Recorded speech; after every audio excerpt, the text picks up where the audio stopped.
parece muy interesante idea porque creo que resume muy bien todo el siglo XX, aunque ella, digamos, es como de las primeras generaciones de poetas latinoamericanas reconocidas casi inmediatamente, y no es como tan celebrada o tan célebre actualmente.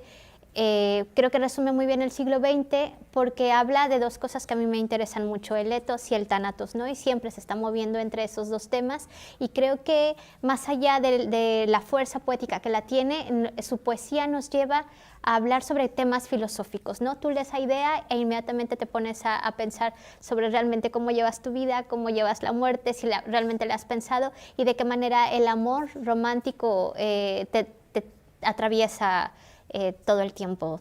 Bueno, lo creo totalmente, ¿no? Hay mujeres que tienen la oportunidad de mantenerse dentro del espacio público y dentro del privado, pero la mayoría de las veces las maternidades, especialmente en las clases medias y clases trabajadoras, son un total confinamiento porque te tienes que dedicar a criar a otra persona que no eres tú y tienes que invisibilizarte. Y eso es muy duro porque todo el tiempo te la pasas pensando en si está bien, si no está bien, pero además si el mundo cree que lo estás haciendo bien o no lo estás haciendo bien, y eso te mete como en esta especie de confinamiento de pensar todo el tiempo, si no lo hago bien me lo pueden quitar, si lo hago mal me lo pueden quitar. Es como si todo el tiempo estuviera siendo juzgada, y yo creo que incluso es como una cárcel verdaderamente la maternidad, hasta cuando ellos son adultos, ¿no? Incluso cuando los hijos son adultos, termina siempre regresando a la madre y culpando a la madre, y es como si este trabajo no tuviera fin, y me parece demasiado duro y pesado.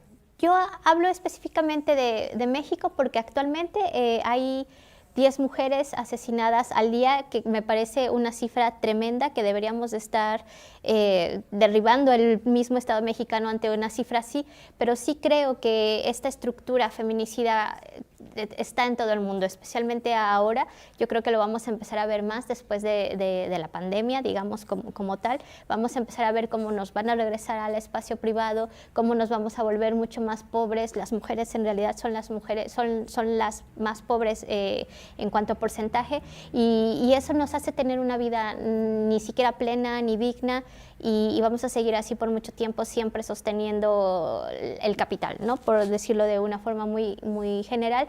Y si eso no te hace, digamos, feminicida, porque estás haciendo que las mujeres te sostengan y las mujeres te cuiden y las mujeres hagan que el sistema económico, digamos, esté a flote a través de sus cuerpos y de su vida, no sé qué otra prueba hay. Hemos crecido, digamos, como humanidad creyendo que la violencia es necesaria. Creo que la violencia sí tiene que ver un poco con la biología, pero eso no justifica que actuemos de forma violenta.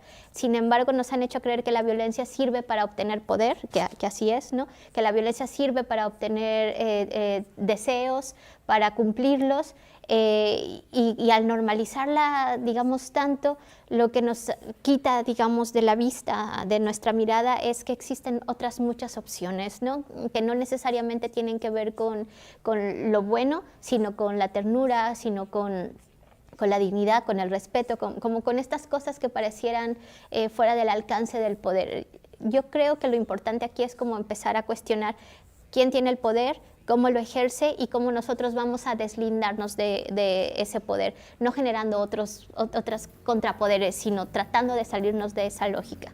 Me gusta mucho esa pregunta del proceso del duelo, porque creo que la novela trata de diferentes duelos, de los duelos de los personajes, todos los personajes, no solo las mujeres protagonistas, sino también de las niñas, de los hombres, de los abuelos, del país. Es como un constante duelo, y no sabemos enfrentar el duelo. Pareciera que todo el tiempo estamos hablando de la muerte, específicamente en México, ¿no? Pareciera que tenemos este estereotipo de que la vida no vale nada y que no le tenemos miedo a la muerte, pero creo que es más bien un verdadero miedo a que la tenemos generalmente de frente, lo que nos hace no saber generar un duelo, no saber conversar lo que nos está pasando como sociedad, no saber conversar con otras sociedades, y eso es muy fuerte, porque si no sabemos aceptar la muerte, que es un proceso natural y todos vamos a morir, no vamos a salir de este embrollo en el que estamos. Hablo de México, pero hablo del mundo en general.